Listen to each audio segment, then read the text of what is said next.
Welcome to Inclusion Culture, where possibilities are multiplied. I'm Todd Kane, your facilitator. Today we're talking about intersectionality. Intersectionality is an analytical framework for understanding how aspects of a person's social and political identity combine to create different modes of discrimination and privilege. This framework compounds the effect of bias, bringing together multiple identity aspects like gender, race, class, sexuality, religion, disability, physical appearance, and political affiliation. And I'm sure there's more. That's a lot of things working to influence our behavior. And a unique opportunity for us to see how intersectionality reveals bias that leads to systemic racism in our communities and institutions. Let's begin by listing our own identity aspects. For example, Asian, female, Muslim, Republican, upper middle class, physically fit, heterosexual, master's degree. Be descriptive. List every aspect you believe to be a complete representation of who you are. No need to pause here. Just begin. If you only have a few, I invite you to think beyond your perception and include those of others that you interact with or who have influence in your life. I'm going to give you a few more seconds here to finish up, and then we'll continue.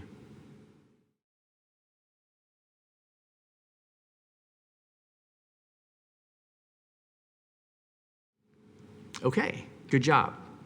Now that you have your list, for the next 5 minutes, we're going to examine the impact of our identity aspects in two specific scenarios.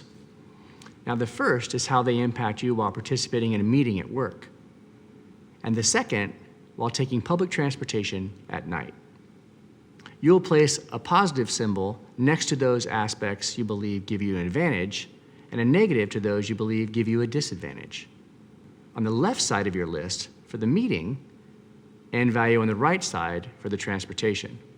It helps to visualize yourself in these experiences.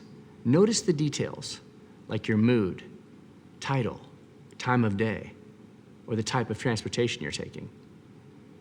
Now, if you're working individually, simply journal. If you're in a group, discuss. 5 minutes. I'll meet you back here when you're done.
Welcome back. Now don't worry if you only have a few. We're going to look at a couple more examples to help us better understand how intersectionality works. Visualize these examples and then generally assign a positive or a negative to their aspects. If it helps to close your eyes, you can do that too. Here's the first one, a 38-year-old disabled black man. The next, a female college student from Yale. How about a transgender female, 32 years old and white? The next, a thin mother of 6 kids. And finally, a 52-year-old father and veteran. Now let's add some additional aspect to our list of people. That 38-year-old black disabled man, he's a veteran. That female college student from Yale, she's Asian. The 32-year-old white female transgender, a civil rights attorney. That thin young mother of 6, she's from Salt Lake City, Utah. And that 53-year-old father, veteran, he's gay and also happens to be me. Did your perception of these people change? Did new information and values impact your previous assessment? If so, it may be worth examining. Unconscious or implicit bias is real. It does not mean we actively employ our bias, but it does illustrate how new information can activate bias and impact our perception as situations unfold and new information becomes known to us. This is one of the reasons why we hide aspects of ourselves. The negatives, those aspects we believe create disadvantage for us. We can also focus on these negative aspects in others to overcompensate and gain advantage based on our own insecurities. We instinctively play on our strengths and avoid our weaknesses for a reason. In fact, our fear of weakness is so great that we deliberately point out weaknesses of others and discriminate in doing so. It allows us to feel safe in our strengths. So, out of need to feel safe, we learn to gain and maintain advantages with bias through racism and aggression, implicit or otherwise. Intersectionality allows us to measure identity aspects to reveal the compounding positive and negative effects in our lives, at home, work, and play. They also help us reveal the why we discriminate and their impact on our institutional systems and practices. For decades, systemic racism has negatively impacted people of color and other marginalized and stigmatized groups, with deliberate laws, policies, and practices that are strategically employed to avoid identification, rectification, and responsibility. How? Through the people who make and enforce the laws, the ones who perpetuate them. One such example is the Montgomery GI Bill. The U.S. government sought to give advantage to service members when purchasing homes after their service in the military. This seems like a well-earned benefit to all servicemen and women for their service to our country. However, it didn't play out that way. Financial institutions seeking advantage denied loans of veterans who were determined high default risks. In addition, homes for purchase in areas of deteriorating value were identified and excluded from consideration. Hence, the term redlining was coined. This described the practice of banks drawing red lines on maps around neighborhoods that were considered bad investments. This made it extremely difficult for all veterans to acquire loans, despite the spirit and letter of the law. Politicians and banks have celebrated for years this inclusive bill that ultimately allowed discriminatory practices, primarily against blacks, in a system charged with providing a benefit to all veterans. When further examined, gaps were left in the language of the bill to allow these practices, and you decide whether it was intentional or not. There may be some of you who disbelieve this theory, so I will offer the example of defense contracts in the 1980s by the federal government to strengthen our national defense and way of life. Sounds awesome, right? Well, again, somehow, contractors were able to charge the United States government, that's you and me, $500 for a single hammer. It was discovered that restrictions were deliberately not put in place to stop the fraud, waste, and abuse, giving privilege to corporations and politicians they supported through financial lobbying. An obvious advantage crafted and secured through a system that can easily be manipulated through legal means. Now, if you're big on fraud but little on racism, Perhaps you can't make the privilege leap between hammers and home loans, or other discriminatory actions to benefit some and not others. I invite you to acknowledge, or at least consider, the inequity intersectionality can produce. And now reframe it to discover the possibilities each layer of difference affects every system that governs our education, municipalities, taxes, and whatever else you can imagine. Now that we know how intersectionality can hinder our society, let's take 3 to 5 minutes to examine how intersectionality can benefit your organization. What are the advantages of such diversity, and how can we capitalize on them? If working individually, journal. If in a group, discuss. I'll meet you right back here when you're done.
Welcome back. I hope all our discussions of intersectionality today shed light on the compounding effects of discrimination and their impact on our communities and institutions. On a positive note, look at all the possibilities and opportunities we create through inclusion, diversity, and equity. Until next time, this has been Intersectionality on Inclusion Culture.